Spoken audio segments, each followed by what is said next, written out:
Then we have to browse the components which we have made assembly here. Just click the component which was previously created and save it. Select corresponding component and click open. Place the component at required positions. Then we have to insert one more component such as a nut. Browse the component and select and place it at the corresponding positions. Now we are inserted 2 components successfully. You can place it at your required positions by dragging it. Then we have going for mechanical mates here. Go to the mates. Inside the mate we have to select a mechanical mates. In the mechanical mates we have to select a screw mate. Just click the screw type. In a mate selection we have to select a corresponding faces. Just click the mate selection and select a outer surface of a bolt and inner surface of a nut.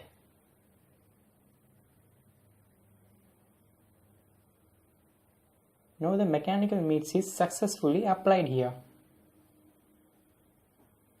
Just click OK. After that, exit the mate.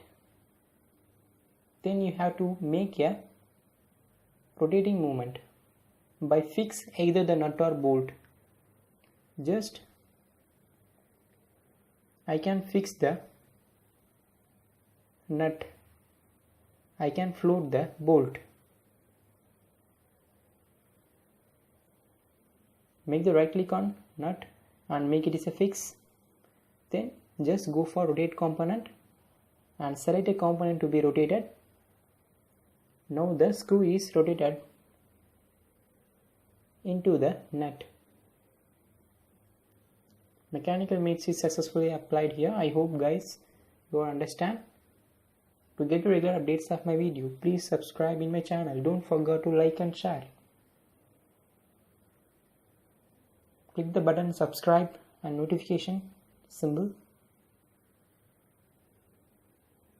Inshallah we will meet in next video. Thanks for watching.